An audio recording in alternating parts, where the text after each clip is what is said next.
வணக்கம் சொந்தங்களே.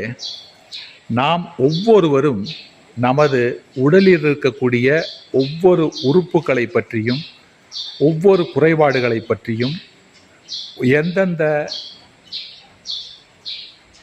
விட்டமின்கள், எந்தெந்த சத்துப்பொருள்கள், எந்தெந்த உளவியல் ரீதியாக குறைவு இருந்தால் என்னென்ன குறைபாடுகள் வரும், அதை நிவர்த்தி செய்வதற்கு என்னென்ன என்பதை நாம் நன்றாக தெரிந்து கொள்ள வேண்டும்.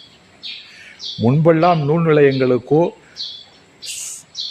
அந்த குறிப்பிட்ட படிப்பிற்கோ சென்று அறிய வேண்டும் என்கின்ற சூழ்நிலை இருந்தது.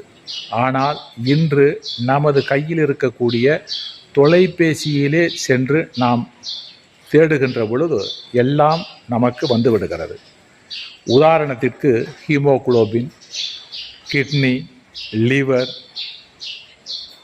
கல்லீரல், நுரையீரல், இதனுடைய செயல்பாடுகள் என்ன, இது எப்படி செயல்படுகிறது, இதை எப்படி சரி செய்வது, குறை நிறைகளை தெரிந்து கொள்வது எப்படி போன்ற ஒவ்வொரு பிரச்சனைகளையும் தெரிந்து கொள்வதற்கு முயற்சி செய்யுங்கள், தெரிந்து கொள்ளுங்கள்.